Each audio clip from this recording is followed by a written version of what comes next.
Price lord. ಪ್ರಿಯರೇ, ಅನುದಿನದ ವಾಕ್ಯ ಭಾಗಕ್ಕಾಗಿ ನಿಮ್ಮನ್ನು ಸ್ವಾಗತಿಸ್ತಿದ್ದೇನೆ. ಬನ್ನಿ ದೇವರ ವಾಕ್ಯನ ಓದಿಕೊಳ್ಳೋಣ. ಕೀರ್ತನೆಗಳು 144ನೇ ಅಧ್ಯಾಯ 15ನೇ ವಚನ. ಇಂಥ ಸುಸ್ಥಿತಿಯಲ್ಲಿರುವ ಜನರು ಧನ್ಯರು, ಯಾರಿಗೆ ಯೆಹೋವನು ದೇವರಾಗಿರುತ್ತಾನೋ ಅವರು ಭಾಗ್ಯವಂತರು. ಪ್ರಿಯರೇ, ಇಂಥ ಸುಸ್ಥಿತಿಯಲ್ಲಿ ಇರುವ ಜನರು ಧನ್ಯರು ಎಂಬುದಾಗಿ ದೇವರ ವಾಕ್ಯ ಹೇಳ್ತಿದೆ. ಹಾಗಾದ್ರೆ ತಮ್ಮ ಮರಣದಲ್ಲೂ, ತಮ್ಮ ಇಕ್ಕಟ್ಟಿನಲ್ಲೂ, ತಮ್ಮ ಕಷ್ಟಗಳಲ್ಲೂ, ತಮಗೆ ಉಂಟಾಗಿರುವಂಥ ಬಾಧೆಗಳಲ್ಲೂ ತಮ್ಮ ದೇವರಾಗಿರುವ ಕರ್ತನನ್ನು ಯಾರು ಬಿಟ್ಟು ಬಿಡುವುದಿಲ್ಲವೋ, ಯಾರು ತಮ್ಮ ಮರಣದಲ್ಲಿ ಕೂಡ ನನ್ನ ದೇವರು ಯೇಸುವೆ ಎಂಬುದಾಗಿ ನಂಬಿಕೊಂಡಿರ್ತಾರೋ ಅವರು ನಿಜವಾದ ಧನ್ಯರಂತೆ. ಪ್ರಿಯರೇ, ಕೆಲವರು ಸುಖಗಳು ಬಂದಾಗ ದೇವರ ಬಳಿಗೆ ಬರ್ತಾರೆ, ಸುಖಗಳು ಹೊಂದಿಕೊಳ್ತಾರೆ ದೇವರ ಬಳಿಯಲ್ಲಿ. ಆಗ ಸುಖ ಇರುವಾಗ ಯೇಸು ಕ್ರಿಸ್ತನು ದೇವರಾಗಿದ್ದಾನೆ, ಯೇಸುವೇ ನನಗೆ ಒಡೆಯನಾಗಿದ್ದಾನೆ ಎಂಬುದಾಗಿ ಸಾಕ್ಷಿ ಕೊಡ್ತಾರೆ ಪ್ರಿಯರೇ. ಆದರೆ ಅವರು ಕಷ್ಟದಲ್ಲಿ, ಮರಣದಲ್ಲಿ, ಮತ್ತೆ ಇಕ್ಕಟ್ಟಲ್ಲಿ, ಮತ್ತೆ ಶೋಧನೆಯಲ್ಲಿ ಹಾದು ಹೋಗುವಾಗ ನನ್ನ ದೇವರು ಎಂಬುದಾಗಿ ಸಾಕ್ಷಿ ಕೊಡುವುದನ್ನು ಬಿಟ್ಟು ಬಿಡ್ತಾರೆ. ಅಯ್ಯೋ, ದೇವರು ನಿಜವಾಗಿ ಇರುವುದಾದ್ರೆ ನನಗೆ ಯಾಕೆ ಈ ಸ್ಥಿತಿ ಬರಬೇಕಾಯಿತು, ನಾನು ಯಾಕೆ ಈ ರೀತಿಯಾದ ಕಷ್ಟವನ್ನು ಪಡಬೇಕಾಯಿತು, ನನ್ನ ಮನೆಯಲ್ಲಿ ಯಾಕೆ ಈ ರೀತಿಯಾದಂಥ ವೇದನೆಗಳನ್ನು ಅನುಭವಿಸ್ಬೇಕಾಯಿತು, ನಾನು ಯಾಕೆ ಈ ರೀತಿಯಾಗಿ ಲಾಸನ್ನು ಅನುಭವಿಸ್ಬೇಕಾಗಿತ್ತು, ನಿಜವಾಗ್ಲೂ ದೇವರು ಇರುವುದೇ ಆಗಿದ್ರೆ ನನಗೆ ಯಾಕೆ ಈ ತೊಂದರೆಗಳು, ನನಗೆ ಯಾಕೆ ಈ ಶೋಧನೆಗಳು, ನನಗೆ ಯಾಕೆ ಈ ಅವಮಾನಗಳು, ನನಗೆ ಯಾಕೆ ಕಷ್ಟಗಳು ಎಂಬುದಾಗಿ ಅನೇಕ ಜನರು ಸೋತು ಹೋಗ್ತಾರೆ ಪ್ರಿಯರೇ. ತಮ್ಮ ನಂಬಿಕೆಯನ್ನು ದೇವರ ಮೇಲೆ ಇರೋದನ್ನು ಕಳ್ಕೊಳ್ತಾರೆ. ಆದರೆ ದೇವರ ವಾಕ್ಯ ಹೇಳ್ತಿದೆ, ಈ ಸುಸ್ಥಿತಿಯಲ್ಲಿ ಅಂದ್ರೆ ಈ ಸ್ಥಿತಿಯಲ್ಲೂ ನೀನು ಇರುವಾಗಲೂ ನೀನು ದೇವರನ್ನ ಬಿಟ್ಟು ಬಿಡದೆ, ದೇವರನ್ನ ನೀನು ವಿಶ್ವಾಸ ಇಟ್ಟು ಆತನನ್ನ ಅಲ್ಲೆಗಳಿಯದ ಹಾಗೆ ಆತನ ಮೇಲೆ ಇರುವಂತ ವಿಶ್ವಾಸವನ್ನು ನೀನು ಘನಪಡಿಸ್ತಾ ಇರೋದ್ರಿಂದ, ಆತನ ವಿಶ್ವಾಸ ಮಾರ್ಗವನ್ನು ಬಿಟ್ಟು ಬಿಡದೆ ಆತನ ವಿಶ್ವಾಸ ಮಾರ್ಗದಲ್ಲಿ ಜೀವಿಸ್ತಾ ಇರೋದ್ರಿಂದ ನಿಜವಾಗ್ಲೂ ನೀನು ಧನ್ಯರೇ ಎಂಬುದಾಗಿ. ಹಾಗಾದ್ರೆ ಯಾರಿಗೆ ಕರ್ತನು ದೇವರಾಗಿದ್ದಾನೋ, ಯಾರು ತಮ್ಮ ಇಕ್ಕಟ್ಟುಗಳಲ್ಲೂ, ತಮ್ಮ ಲಾಸ್ಗಳಲ್ಲೂ, ತಮ್ಮ ಅವಮಾನ ಕೊರತೆಗಳಲ್ಲೂ ತಮ್ಮ ದೇವರಾಗಿರುವ ಕರ್ತನನ್ನು ನಂಬಿಕೊಂಡಿರ್ತಾರೋ, ಆತನೇ ನಾನು ದೇವರು ಎಂಬುದಾಗಿ ಆ ಮಾರ್ಗದಲ್ಲೂ ಕೂಡ ದೇವರ ಅನ್ಯೋನ್ಯತೆಯಲ್ಲಿ ಜೀವಿಸ್ತಾ ಇರ್ತಾರೋ ಅವರು ನಿಜವಾದ ಧನ್ಯರಂತೆ ಪ್ರಿಯರೇ. ನೋಡಿ, ಯೋಬನ ಜೀವಿತನ ನಾವು ನೋಡೋದಾದ್ರೆ, ಯೋಬನು ಎಲ್ಲವನ್ನ ಕಳ್ಕೊಳ್ತಾನೆ ಅಲ್ವಾ. ನಮಗೆ ಗೊತ್ತಿದೆ, ಎಲ್ಲವನ್ನ ಕಳ್ಕೊಳ್ತಾನೆ, ಮಕ್ಕಳನ್ನ ಕಳ್ಕೊಳ್ತಾನೆ, ಅವನ ಸಂಪತ್ತನ್ನ ಕಳ್ಕೊಳ್ತಾನೆ, ತಾನು ಕೂಡ ಅನಾರೋಗ್ಯಕ್ಕೆ ಒಳಗಾಗ್ತಾನೆ, ಆತನು ಕೂಡ ವ್ಯಾಧಿಗ್ರಸ್ತನಾಗ್ತಾನೆ ಪ್ರಿಯರೇ. ಆದ್ರೂ ಕೂಡ ನೋಡಿ, ದೇವರ ಮೇಲೆ ಇಟ್ಟಂತ ನಂಬಿಕೆ ಮಾತ್ರ ಕಳ್ಕೊಳ್ಳಲ್ಲ, ದೇವರ ಮೇಲೆ ಇಟ್ಟಂತ ಯಾವುದೇ ಒಂದು ನಿರೀಕ್ಷೆನ ಕಳ್ಕೊಳ್ಳಲ್ಲ, ದೇವರನ್ನ ದೂಷಿಸಲ್ಲ, ದೇವರನ್ನ ಬಿಟ್ಟು ಅಗಲಲ್ಲ ಪ್ರಿಯರೇ. ಆದ್ರೆ ಒಂದು ಮಾತು ಹೇಳ್ತಾನೆ, ದೇವರು ಕೊಟ್ಟ, ದೇವರು ತೆಗೆದುಕೊಂಡ ದೇವರ ನಾಮಕ್ಕೆ ಸ್ತೋತ್ರ ಅಂತ ಹೇಳ್ತಾನೆ. ಹಾಗಾದ್ರೆ ಅವನಿದ್ದ ಸ್ಥಿತಿಯಲ್ಲೇ ದೇವರನ್ನ ಸ್ತುತಿಸ್ತಾನೆ ಪ್ರಿಯರೇ. ಸ್ಥಿರವಂತನಾಗಿದ್ದಾಗಲೂ ದೇವರನ್ನ ಸ್ತುತಿಸ್ತಿದ್ದ, ಆತನ ಎಲ್ಲವನ್ನ ಕಳ್ಕೊಳ್ಳುವಾಗಲೂ ದೇವರನ್ನು ಸ್ತುತಿಸ್ತಾ, ತನ್ನ ಕುಟುಂಬದಲ್ಲಿದ್ದಂಥ ತನ್ನ ಮಕ್ಕಳನ್ನ ಕಳ್ಕೊಂಡಾಗ್ಲೂ ಆತನು ದೇವರನ್ನ ದೂಷಿಸ್ತಿಲ್ಲ ಪ್ರಿಯರೇ. ಹಾಗಾದ್ರೆ ನಾವು ಹೇಗಿದ್ದೀವಿ? ನಾವು ಯಾವ ರೀತಿಯಾಗಿ ಇರುವ ಸ್ಥಿತಿಯಲ್ಲೇ ದೇವರನ್ನು ಸ್ತುತಿಸ್ತಿದೀವಿ ಪ್ರಿಯರೇ?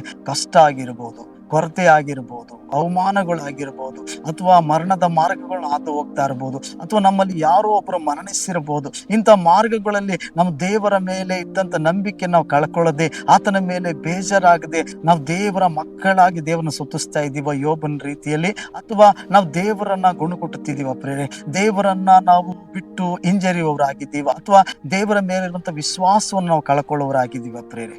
ನಮ್ಮನ್ನು ನಾವು ಪರೀಕ್ಷಿಸಿಕೊಳ್ಳೋಣ. ಯೋಬ ನೋಡಿ ಏನ್ ಹೇಳ್ತಾನೆ, ದೇವರು ಕೊಟ್ಟ, ದೇವರು ತೆಗೆದುಕೊಂಡ ದೇವರ ನಾಮಕ್ಕೆ ಸ್ತೋತ್ರ. ಅವನು ಇದ್ದ ಸ್ಥಿತಿಯಲ್ಲಿ ದೇವರನ್ನ ಸ್ತುತಿಸ್ತಾ ಇದ್ದಾನೆ ಪ್ರಿಯರೇ. ನಾವು ಕೂಡ ಇದೇ ಸ್ಥಿತಿಯಲ್ಲಿ ನಾವು ಜೀವಿಸಬೇಕು. ದೇವರು ನಮ್ಮಿಂದ ಎದುರು ನೋಡುವಂಥದ್ದು ಇದೆ. ಇದ್ದಾಗ, ಇಲ್ಲದೇ ಇದ್ದಾಗ ನಾವು ದೇವರ ಮೇಲೆ ಇರುವಂತ ವಿಶ್ವಾಸವು ಕಮ್ಮಿ ಆಗಬಾರ್ದು ಪ್ರಿಯರೇ. ದೇವರು ಕೊಡ್ಲಿ ಕೊಡದೇ ಇರ್ಲಿ, ನಾವು ದೇವರಿಗೆ ಮಕ್ಕಳಾಗಿ ಜೀವಿಸಬೇಕು ಪ್ರಿಯರೇ. ದೇವರು ನಮ್ಮನ್ನು ಗುಣಪಡಿಸದೇ ಇರಲಿ, ನಾವು ದೇವರ ಮಕ್ಕಳು ಎಂಬುದಾಗಿ ಆತನ ಮೇಲೆ ವಿಶ್ವಾಸ ಇಟ್ಟವರಾಗಿರೋ ನಾವು ಆತನಿಗಾಗಿ ಸಾಕ್ಷಿಯಾಗಿ ಲೋಕದಲ್ಲಿ ಬದುಕುವವರಾಗಿರ್ಬೇಕು, ಮತ್ತೆ ಆತನ ಕಾರ್ಯಗಳನ್ನ ಸಂತೋಷವಾಗಿ ಮಾಡುವವರಾಗಿರ್ಬೇಕು. ಯೋಬನ ನೋಡಿ ಪ್ರಿಯರೇ, ಯೋಬನ ಮಡದಿ ಬಂದು ಹೇಳ್ತಾಳೆ, ಯೋಬ ಈಗಲಾದರೂ ನೀನು ದೇವರನ್ನ ದೂಷಿಸಿ ಸಾಯಿ, ನೀನು ಯಥಾರ್ಥತೆಯನ್ನ ಬಿಟ್ಟು ಬಿಡು ಅಂತ ಹೇಳ್ತಾಳೆ. ದೇವರ ಮೇಲಿರುವಂತ ವಿಶ್ವಾಸವನ್ನ ಬಿಟ್ಟು ಬಿಡು ಅಂತ ಹೇಳ್ತಾಳೆ. ಆದ್ರೆ ಯೋಬ ಹೇಳ್ತಾನೆ, ದೇವರು ದೇವರಿಂದ ಎಲ್ಲರೂ ಒಳ್ಳೆಯದನ್ನೇ ಹೊಂದಿಕೊಳ್ಳೋದಾದ್ರೆ ಆತನಿಂದ ಕೆಟ್ಟದ್ದನ್ನು ಹೊಂದಿಕೊಳ್ಳುವವರು ಯಾರಿದ್ದಾರೆ ಅಂತ ಹೇಳ್ತಾನೆ. ಹಾಗಾದ್ರೆ ಪ್ರಿಯರೇ, ಅವನು ಯಾವ ಸ್ಥಿತಿಯಲ್ಲಿ ಇದ್ರೂ ಆತನು ದೇವರ ಮೇಲಿದ್ದಂಥ ನಂಬಿಕೆಯನ್ನ ಕಳ್ಕೊಳ್ಳಿಲ್ಲ, ದೇವರ ಮೇಲಿದ್ದಂಥ ನಿರೀಕ್ಷೆನ ಕಳ್ಕೊಳ್ಳಿಲ್ಲ, ಆತನು ದೇವರ ಮೇಲಿದ್ದಂಥ ಸಂತೋಷವನ್ನ ಕಳ್ಕೊಳ್ಳಿಲ್ಲ. ಅದಕ್ಕಾಗಿದ್ದೇನೆ ಪೌಲನು ಹೇಳ್ತಾನೆ, ನಾನು ಇದ್ದ ಸ್ಥಿತಿಯಲ್ಲಿ ಇರುವುದನ್ನು ಕಲ್ತಿದ್ದೇನೆ. ನಾನು ಸ್ಥಿರವಂತನಾಗಿದ್ದರೂ ಅದರ ಅನುಭವ ನನಗೆ ಗೊತ್ತಿದೆ, ಬಡತನದಲ್ಲಿದ್ದರೂ ನನಗೆ ಗೊತ್ತಿದೆ, ನಾನು ಕಷ್ಟದಲ್ಲಿ, ರೋಗದಲ್ಲಿ, ಇಕ್ಕಟ್ಟಲ್ಲಿ ಅಥವಾ ಸಂತೋಷದಲ್ಲಿ ಯಾವುದ್ರಲ್ಲಿ ಇದ್ರೂ ಕೂಡ ಆ ಗುಟ್ಟು ನನಗೆ ಗೊತ್ತಿದೆ ಎಂಬುದಾಗಿ ಹೇಳ್ತಾನೆ. ಹಾಗಾದ್ರೆ ದೇವರಿಂದ ಇದ್ದ ಸ್ಥಿತಿಯಲ್ಲಿ ಇರುವುದನ್ನ ಕಲ್ತುಕೊಂಡಿದ್ದಾನೆ ಪ್ರಿಯರೇ ಪೌಲನು. ನಾವು ಹಾಗೆ ದೇವರ ಬಳಿಗೆ ಬರ್ತಿರುವಾಗ ಪ್ರಿಯರೇ, ನಾವು ಕೂಡ ಏನಂತೆ ಇದ್ದ ಸ್ಥಿತಿಯಲ್ಲಿ ದೇವರನ್ನು ಕೊಂಡಾಡುವುದನ್ನು ಕಲಿಯೋರಾಗಿರ್ಬೇಕು. ಮತ್ತೆ ಇದ್ದ ಸ್ಥಿತಿಯಲ್ಲಿ ನಂಬಿಕೆಯಲ್ಲೇ ನಾವು ಜೀವಿಸೋರಾಗಿರ್ಬೇಕು.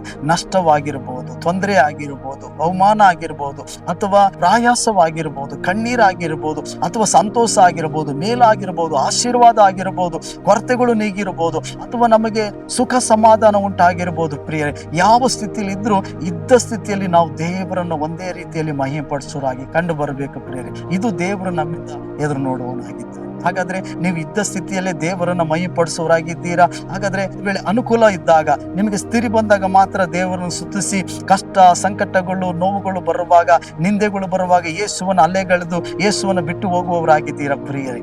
ಹಾಗಿರಬಾರ್ದು. ನಿಜವಾದ ಧನ್ಯರು ಇದ್ದ ಸ್ಥಿತಿಯಲ್ಲಿ ಇದ್ದು ದೇವರನ್ನ ಘನಪಡಿಸೋರಾಗಿದ್ದಾರೆ, ವಿಶ್ವಾಸ ಮಾರ್ಗದಲ್ಲಿ ನಡೆಯೋರಾಗಿದ್ದಾರೆ. ಬನ್ನಿ ಪ್ರಿಯರೇ, ನಾವು ದೇವರ ಬಳಿ ಕೇಳೋಣ. ದೇವರ ಕಷ್ಟ ಆಗಿರ್ಬೋದು, ಸುಖ ಆಗಿರ್ಬೋದು, ಸ್ವಾಮಿ ಇದ್ದ ಸ್ಥಿತಿಯಲ್ಲಿ ಇದ್ದು ನಾನು ಯಾವಾಗಲೂ ನಿನಗೆ ನಂಬಿಗಸ್ತನಾಗಿ ನಿನಗೆ ಮೆಚ್ಚುಗೆಯ ಮಾರ್ಗದಲ್ಲಿ ಜೀವಿಸುವಂತ ಮಗನಾಗಿ ನನ್ನ ಮಾರ್ಪಡಿಸು ಎಂಬುದಾಗಿ ನಾವು ಕೇಳಿಕೊಳ್ಳೋಣ. ಪ್ರೀತಿ ಸ್ವರೂಪನಾದ ದೇವರೇ, ಇದ್ದ ಸ್ಥಿತಿಯಲ್ಲಿ ಇದ್ದು ನಾವು ನಿಮ್ಮನ್ನು ಮೈಪಡಿಸುವಂತೆ ಸಹಾಯ ಮಾಡು.